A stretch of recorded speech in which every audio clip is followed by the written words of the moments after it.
Bonsoir Madame Maréchal. C'est un plaisir de pouvoir parler avec vous et vous poser quelques questions. J'en aurais mille et une, mais je vais m'en contenter d'une. Dans votre campagne, vous avez traversé un peu la France et l'Allemagne pour nous proposer un thème, le grand dévoilement. Donc à travers plusieurs vidéos qui nous montrent aujourd'hui l'islamisation qui gagne le continent européen et le grand remplacement qui fait son œuvre et qui continue. Vous avez d'ailleurs montré une carte d'aujourd'hui des ressortissants non De européens. l'Observatoire de l'immigration, ouais, tout à fait. Ouais. Exactement, c'était sur France 2, si je ne dis pas de bêtises, lors du dernier débat, que je trouvais très intéressante. Alors aujourd'hui, est-ce que vous pouvez rentrer un peu plus en détail pour ceux qui n'auraient pas vu vos vidéos, qui sont d'ailleurs très intéressantes, et je conseille aux gens d'aller voir parce que c'est sur votre chaîne YouTube, je précise. Et est-ce que vous pourriez rentrer plus en détail sur le grand remplacement et sur l'islamisation qui gagne l'Europe et la France, donc? Oui, en fait, j'ai montré sur France 2 une carte qui est sortie, vous la retrouvez sur Internet, par l'Observatoire de l'immigration, qui est un observatoire, en fait, finalement, qui analyse l'état de la situation migratoire dans le pays, et qui est basé sur des statistiques INSEE, donc des statistiques officielles. Et dans cette carte, elle est assez saisissante, parce qu'on voit toute une partie de l'Est de la France, en l'occurrence 20 départements en rouge, et cette part en rouge représente finalement la part de population d'origine extra-européenne, enfin non européenne, si elle était concentrée sur une partie du territoire. Et on se rend compte que ça représente d'ores et déjà 20 de ces départements français. Donc c'est très saisissant, si vous voulez, visuellement, et c'est vraiment pour moi la démonstration que le grand remplacement est en cours et existe. Quand on voit ça, on ne peut pas imaginer autre chose que cela. Et c'est vrai que dans cette campagne, on a aussi lancé une mini-série, si je peux dire, qui s'appelle Le Grand Dévoilement.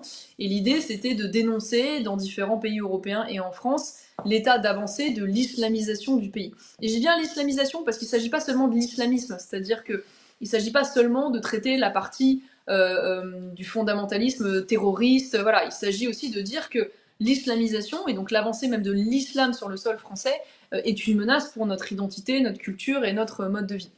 Et donc, typiquement, on est allé à Francfort et on a dénoncé le fait que voilà, le maire avait mis en place des décorations Happy Ramadan dans la principale rue de Francfort, au même titre que les décorations de Noël. C'est un phénomène assez voilà, parallèle à ce qui se passe en France. On voit bien que quand le Ramadan arrive en France, bon bah finalement ça devient quasiment la grande fête nationale. On en voit partout, tout le temps, dans tous les rayons de supermarchés, publicité dans la rue. On a le France Télévisions qui fait une soirée Ramadan. On a tous les élus de France qui fêtent un bon Ramadan. Enfin finalement ça devient une fête française au même titre que Pâques et Noël. Et donc nous on veut dénoncer cela parce que on est d'abord un pays aux racines chrétiennes et je considère que la culture chrétienne, qu'on soit croyant d'ailleurs ou pas, a un droit de préséance sur l'islam parce que ça fait partie de notre identité.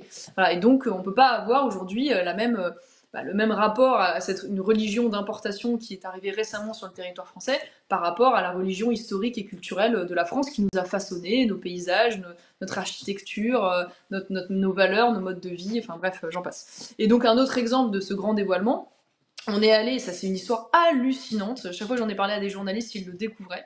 On est allé dans le Morvan, donc imaginez le théâtre, vous êtes au milieu paumé de la campagne française, au milieu des vaches, des champs, et là, vous avez une école coranique qui s'appelle l'Institut européen des sciences humaines, donc un nom très savant, voilà, très neutre, qui cache en fait l'école fondée par les frères musulmans. Donc les frères À musulmans dont je vous ai parlé Château-Chinon. tout à l'heure, les islamistes, à Château-Chinon, qui est ancienne terre d'élection de François Mitterrand. Et donc cette école, eh bien, elle forme des imams qui vont ensuite prêcher partout en Europe. C'est une école européenne, à dimension européenne. Elle forme des élèves, dont certains sont partis faire le djihad en Syrie. Elle accueille des formateurs radicaux. Je donne tous les exemples dans cette vidéo.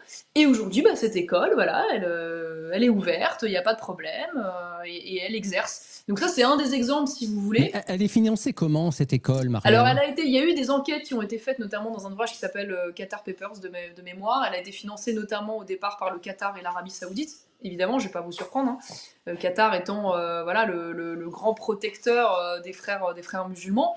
Et je veux dire, il y a une ambiance très très étrange quand on arrive, parce que nous on s'est rendu sur place. Donc on arrive, tout le monde se barricade, toutes les portes se ferment, tous les volets se ferment. Voilà. On a des types en djellaba qui nous suivent en nous filmant. On est dans une ambiance qui essaye de nous empêcher de passer, alors que voilà, c'est une ambiance très curieuse. Enfin, j'ai jamais vu ça dans un monastère ou enfin, c'est vraiment, on sent qu'ils sont pas tranquilles, quoi. Voilà, il y a des grands panneaux écrits en arabe à l'entrée et dedans. Enfin, Donc c'est l'une des manifestations pour moi de la naïveté ou de la complicité des pouvoirs publics, alors que je le rappelle, j'en ai parlé tout à l'heure, les frères musulmans ont un projet revendiqué, assumé de conquête islamique de l'Europe.